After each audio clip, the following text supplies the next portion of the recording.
Hi friends, welcome back to A V Shetty channel.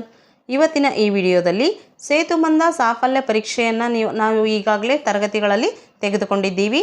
ಅದರ ಗ್ರೇಡ್ಗಳನ್ನು LBA ಲಾಗಿನ್ನಲ್ಲಿ ಹೇಗೆ ಹಾಕುವುದು, ಶಿಕ್ಷಕರು ತಮ್ಮ KJD ನಂಬರನ್ನು ಹಾಕಿಬಿಟ್ಟು ಶಿಕ್ಷಕರ ಲಾಗಿನ್ನಲ್ಲಿ ಹಾಕ್ತಾರೆ. ಇನ್ನು ಅತಿಥಿ ಶಿಕ್ಷಕರು ಮುಖ್ಯ ಗುರುಗಳ ಲಾಗಿನ್ನಲ್ಲಿ ಇನ್ನಾಗಿ ಅಲ್ಲಿರುವಂತಹ ಬ್ರಿಡ್ಜ್ ಕೋರ್ಸ್ ಮೆನುವನ್ನು ಸೆಲೆಕ್ಟ್ ಮಾಡಿಕೊಂಡು ಓಪನ್ ಮಾಡಿದಾಗ ಅದರಲ್ಲಿ ನೀವು ತೆಗೆದುಕೊಂಡಿರುವಂತಹ ತರಗತಿ ವಿಷಯ ಹಾಕಿಬಿಟ್ಟು ಸರ್ಚ್ ಕೊಟ್ಟರೆ ನೀವು ನಿಮ್ಮ ತರಗತಿಯ ವಿಷಯದ ಗ್ರೇಡ್ಗಳನ್ನು ಸಾಫಲ್ಯ ಪರೀಕ್ಷೆದು ಎಂಟ್ರಿ ಮಾಡಬಹುದಾಗಿದೆ. ನಾನೀಗ ಶಿಕ್ಷಕರು LBAನಲ್ಲಿ ಲಾಗಿನ್ ಆಗಿ ಸೇತುಬಂಧ ಸಾಫಲ್ಯ ಪರೀಕ್ಷೆಯ ಗ್ರೇಡ್ಗಳನ್ನು ಹೇಗೆ ಹಾಕೋದು ಅಂತ ತೋರಿಸ್ತಿದ್ದೀನಿ. ಸೇಮ್ ಅದೇ ರೀತಿಯಾಗಿ ಗೆಸ್ಟ್ ಟೀಚರ್ ಕೂಡ ಹಾಕೋಬೋದಾಗಿದೆ. ಅದಕ್ಕಿಂತ ಮುಂಚೆ ಇನ್ನು ಯಾರ್ಯಾರು ನನ್ನ ವಿಡಿಯೋನ ಸಬ್ಸ್ಕ್ರೈಬ್ ಆಗದೆ ನೋಡ್ತಿದ್ದೀರೋ ಅವರೆಲ್ಲ ಈ ಕೂಡಲೇ ಎ ವಿ ಶೆಟ್ಟಿ ಚಾನಲನ್ನು ಸಬ್ಸ್ಕ್ರೈಬ್ ಆಗಿ ಪಕ್ಕದಲ್ಲಿರುವಂತಹ ಬೆಲ್ ಐಕಾನ್ ಮೇಲೆ ಕ್ಲಿಕ್ ಮಾಡಿ ಆಲನ್ನು ಸೆಲೆಕ್ಟ್ ಮಾಡಿ. ಇದರಿಂದ ನಾನು ಯಾವುದೇ ವಿಡಿಯೋನ ಯೂಟ್ಯೂಬ್ನಲ್ಲಿ ಅಪ್ಲೋಡ್ ಮಾಡಿದ ತಕ್ಷಣ ನಿಮಗೆ ನೋಟಿಫಿಕೇಷನ್ ತಲುಪುತ್ತೆ. ಜೊತೆಗೆ ಮಾಹಿತಿ ಇಷ್ಟ ಆದರೆ ವಿಡಿಯೋನ ಲೈಕ್ ಮಾಡೋದನ್ನು ಮರಿಬೇಡಿ ಅಂತ ಹೇಳ್ತಾ let us start the video. ಮೊದಲಿಗೆ ಕ್ರೋಮ್ ಬ್ರೌಸರನ್ನು ಓಪನ್ ಮಾಡಿಬಿಟ್ಟು ಸರ್ಚ್ ಬಾರಲ್ಲಿ LBA ಲಾಗಿನ್ ಅಂತ ಟೈಪ್ ಮಾಡಿ ಸರ್ಚ್ ಕೊಡಿ.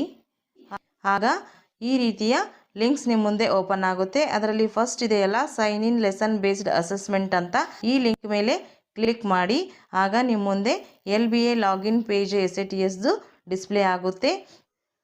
ಇದರಲ್ಲಿ ಅತಿಥಿ ಶಿಕ್ಷಕರು ನಿಮ್ಮ ಮುಖ್ಯ ಗುರುಗಳ ಲಾಗಿನ್ನಲ್ಲಿ ಅಂದರೆ ಸ್ಯಾಟ್ಸ್ ಯೂಸರನ್ನು ಸೆಲೆಕ್ಟ್ ಮಾಡಿಕೊಂಡು ನಿಮ್ಮ ಶಾಲೆಯ ಡೈಸ್ ಕೋಡನ್ನು ಯೂಸರ್ ನೇಮಲ್ಲಿ ಎಂಟ್ರಿ ಮಾಡಿ ಸೆಂಡ್ OTP ಮೇಲೆ ಕ್ಲಿಕ್ ಮಾಡಿ.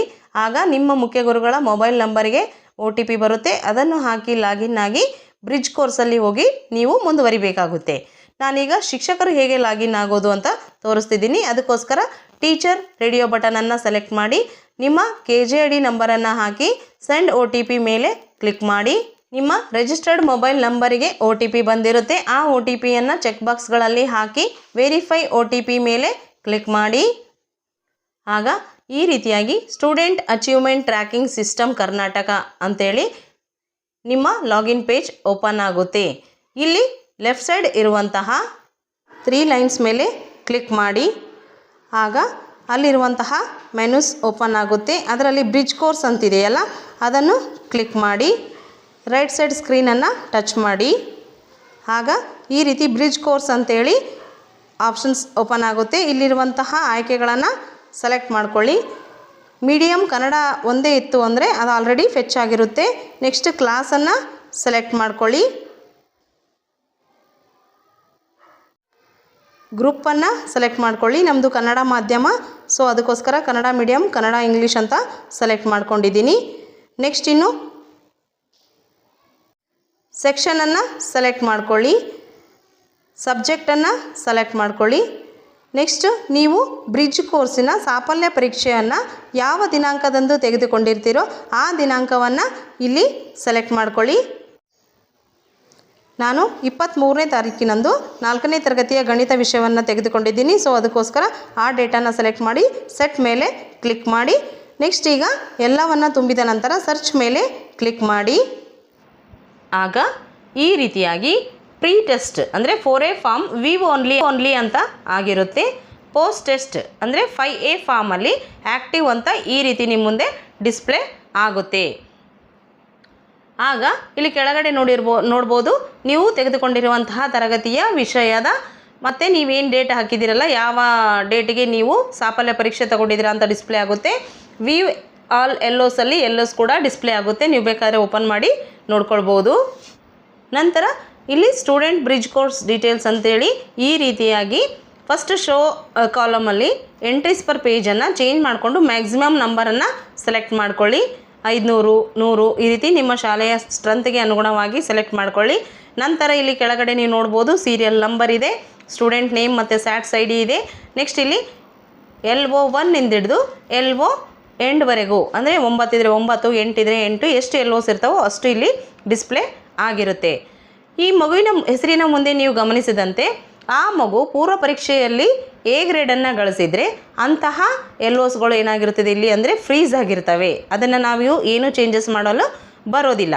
ಯಾವಾಗ ಈ ರೀತಿ ಫ್ರೀಸ್ ಆಗಿರ್ತವೆ, ಯಾವಾಗ ಈ ರೀತಿ ಡಿಸ್ಪ್ಲೇ ಆಗುತ್ತೆ ನಿಮಗೆ ಅಂದರೆ, ನೀವು ಸೇತುಬಂಧ ಪೂರ್ವ ಪರೀಕ್ಷೆಯ ಗ್ರೇಡ್ಗಳನ್ನು ಹಾಕಿ ಅದನ್ನು ಸೇವ್ ಮಾಡಿ ಫೈನಲ್ ಸೇವ್ ಕೂಡ ಮಾಡಿರಬೇಕು. ಆಗ ಮಾತ್ರ ನಿಮಗೆ ಈ ರೀತಿ ಡಿಸ್ಪ್ಲೇ ಆಗುತ್ತೆ. ಅದು ನಿಮಗೆ ನೆನಪಿರಲಿ.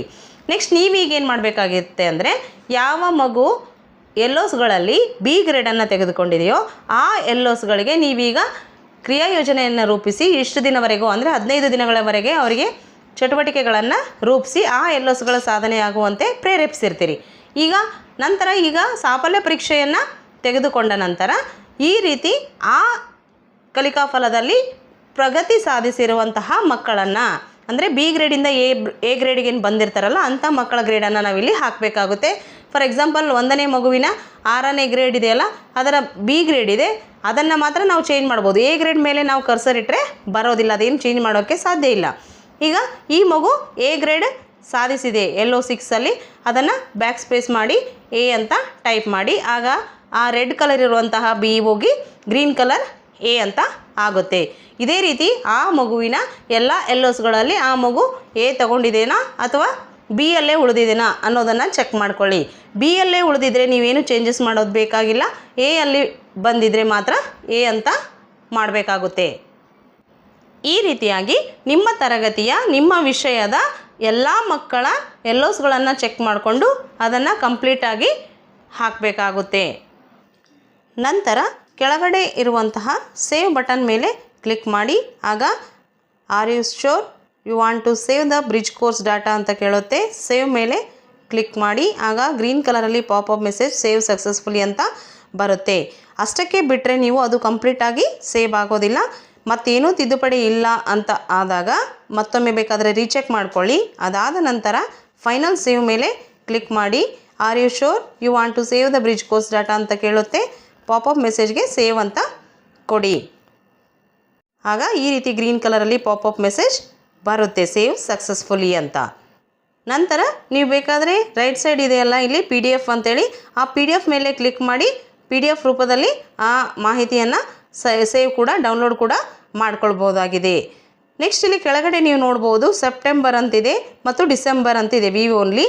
ಈ ಮಕ್ಕಳಲ್ಲಿ ಅಂದರೆ ಈಗ ಸಾಫಲ್ಯ ಪರೀಕ್ಷೆ ತೆಗೆದುಕೊಂಡ ನಂತರ ಯಾವ ಮಕ್ಕಳು ಇನ್ನೂ ಬಿ ಗ್ರೇಡಲ್ಲಿದ್ದಾರೋ ಅವರಿಗೆ ನೀವು ಕ್ರಿಯಾ ಯೋಜನೆಯನ್ನು ರೂಪಿಸಿಕೊಂಡು ಪರಿಹಾರ ಬೋಧನೆಯನ್ನು ಮಾಡಿಕೊಳ್ಬೇಕಾಗುತ್ತೆ. ನಂತರ ಮುಂದೆ ಸೆಪ್ಟೆಂಬರ್ನಲ್ಲಿ ಮತ್ತೆ ಇದರಲ್ಲಿ ಉಳಿದಂತಹ ಮಕ್ಕಳು ಯಾರ್ಯಾರು ಎ ಗ್ರೇಡ್ಗೆ ಬಂದಿದ್ದಾರೆ ಅನ್ನೋದನ್ನು ಸೆಪ್ಟೆಂಬರಲ್ಲಿ ನಾವು ಮಾಹಿತಿಯನ್ನು ಹಾಕಬೇಕಾಗುತ್ತೆ. ಅದರಲ್ಲೂ ಕೂಡ ಉಳಿದಂಥ ಮಕ್ಕಳನ್ನು ಡಿಸೆಂಬರ್ನಲ್ಲಿ ಮತ್ತೊಂದು ಟೈಮನ್ನು ಕಾಲಮಿತಿಯನ್ನು ನಾವು ಕೊಟ್ಟು ಮುಂದೆ ಅವರಿಗೆ ಪರಿಹಾರ ಬೋಧನೆಯಲ್ಲಿ ಮುಂದುವರಿಸಬೇಕಾಗುತ್ತೆ. ನೆಕ್ಸ್ಟ್ ಇದೇ ರೀತಿಯಾಗಿ ನಿಮ್ಮ ಶಾಲೆಯಲ್ಲಿರುವಂತಹ ಎಲ್ಲ ತರಗತಿಗಳ ಎಲ್ಲ ವಿಷಯಗಳನ್ನು ಕೂಡ ಸಾಫಲ್ಯ ಪರೀಕ್ಷೆ ಗ್ರೇಡ್ಗಳನ್ನು ಹಾಕಬೇಕಾಗುತ್ತೆ. ಇನ್ನೊಂದು ತರಗತಿಯನ್ನು ಸೆಲೆಕ್ಟ್ ಮಾಡಲು ಮೇಲ್ಗಡೆ ಇರುವಂತಹ ರೀಸೆಟ್ ಮೇಲೆ ಕ್ಲಿಕ್ ಮಾಡಿ. ಆಗ ನೀವು ಮತ್ತೊಮ್ಮೆ ಇಲ್ಲಿರುವಂತಹ ಮೀಡಿಯಮ್, ಕ್ಲಾಸ್, ಗ್ರೂಪ್, ಸಬ್ಜೆಕ್ಟ್, ಡೇಟನ್ನು ಸೆಲೆಕ್ಟ್ ಮಾಡಿಕೊಂಡು ಸರ್ಚ್ ಕೊಟ್ಟರೆ ಆ ತರಗತಿಯ ಮಾಹಿತಿಯನ್ನು ಹಾಕ್ಬೋದಾಗಿದೆ. ಗೊತ್ತಾಯ್ತಲ್ಲ ಫ್ರೆಂಡ್ಸ್, ಇದಾಗಿತ್ತು ಇವತ್ತಿನ ವಿಷಯ. ಮಾಹಿತಿ ಇಷ್ಟ ಆದರೆ ವಿಡಿಯೋನ ಲೈಕ್ ಮಾಡೋದನ್ನು ಮರೆಯಬೇಡಿ. ಮುಂದಿನ ವಿಷಯದಲ್ಲಿ ಸಿಗೋಣ. ಅಲ್ಲಿವರೆಗೂ ಬಾಯ್ ಫ್ರೆಂಡ್ಸ್.